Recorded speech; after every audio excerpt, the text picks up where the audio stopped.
presse d'Europe 1, Olivier Delagarde, dans les journaux ce matin. En substance, le message, c'est le jour ou jamais. Eh oui, le jour ou jamais pour l'équipe de mettre à l'honneur les handballeuses françaises, sport très largement sous-médiatisé, où pourtant les Français excellent, Français et Françaises en l'occurrence, puisqu'elles ont remporté hier leur 3e titre mondial.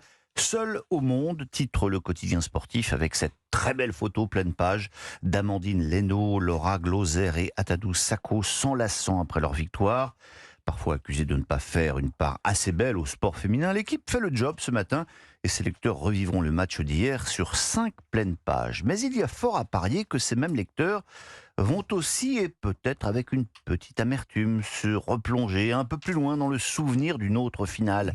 Perdue celle-là. C'était il y a un an tout juste, le 18 décembre 2022, l'équipe de France échouait d'un rien en finale de la Coupe du Monde au Qatar contre l'Argentine.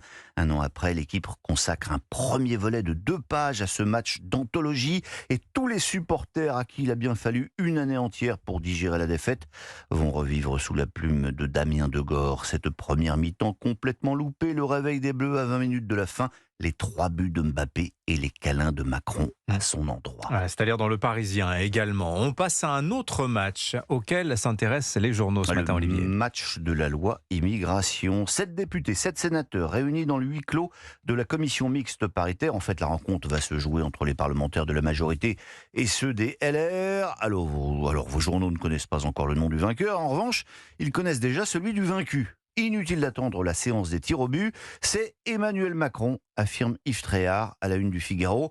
Que cela passe ou que cela casse, après la CMP de ce soir, le président et le gouvernement auront perdu une bonne dose de crédit. Si le texte finit par être adopté, ils sauveront certes la face, mais ce sera la victoire des LR et du RN. S'il est retoqué, Emmanuel Macron essuiera sa plus sévère défaite depuis son entrée à l'Élysée. Et pas sûr à ce moment-là que Kylian Mbappé rentre sur la pelouse pour venir le consoler. Un homme va jouer un rôle clé dans ce match. C'est Sacha Houlié. C'est drôle d'ailleurs de voir comme l'actualité va vite. La semaine dernière, la presse n'avait Dieu que pour Gérald Darmanin, ailier droit de la Macronie, mais le voilà sur le banc de touche depuis le tacle par derrière d'Éric Ciotti. Darmanin à haute, on fait rentrer Houlié, Sacha, arrière-gauche du président. C'est lui qui préside la commission mixte paritaire et son rôle de stopper de la droite ne va pas être simple. En septembre, rappelle Loris Boischaud du Figaro, il avait créé la surprise en signant une tribune avec Fabien Roussel et Julien Bayou pour soutenir le volet régularisation des immigrés. Cet ancien socialiste est convaincu alors de pouvoir rallier les voix de la gauche sur ce texte. 3 mois plus tard, le cauchemar de Sacha Houlié est devenu réalité. Il se voit contraint de trouver un compromis avec la droite, avec une pression maximale sur ses épaules. Il se voit bien ministre de la Justice, Sacha Houlié. On lit ça aussi dans l'article. Allez, on passe à cette information qui, au départ, n'a l'air de rien. Oui, mais qui dessine, à mon avis, le monde de demain. Cela commence comme une bonne nouvelle. C'est en page 17 que les Échos nous apprennent que la compagnie Turkish Airlines vient de passer une commande record à Airbus. 220 appareils achetés, fermes et une option pour 135 autres. Plusieurs dizaines de milliards de dollars de contrats, explique Bruno Trevidic. Vous vous frottez les mains pour Airbus, attendez la suite pour Air France. Avec cette nouvelle commande, la Turkish, financée par l'État turc, va devenir numéro 1 des compagnies internationales. Et elle ne sera pas soumise aux contraintes environnementales des autres. Or, en 2030, explique la directrice générale d'Air France, l'obligation d'incorporer 10% de carburant vert dans le kérosène va se traduire par un surcoût de 110% sur un billet long courrier pour sa compagnie. Le surcoût pour la Turkish, lui, sera de 0.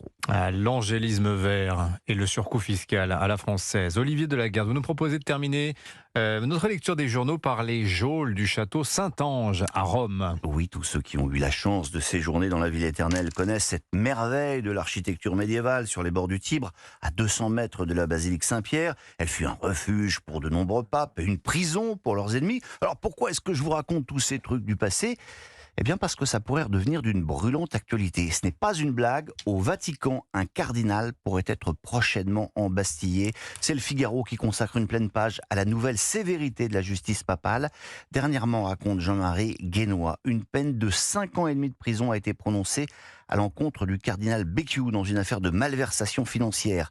Un verdict qui crée un choc inouï et même un climat de terreur, écrit-il.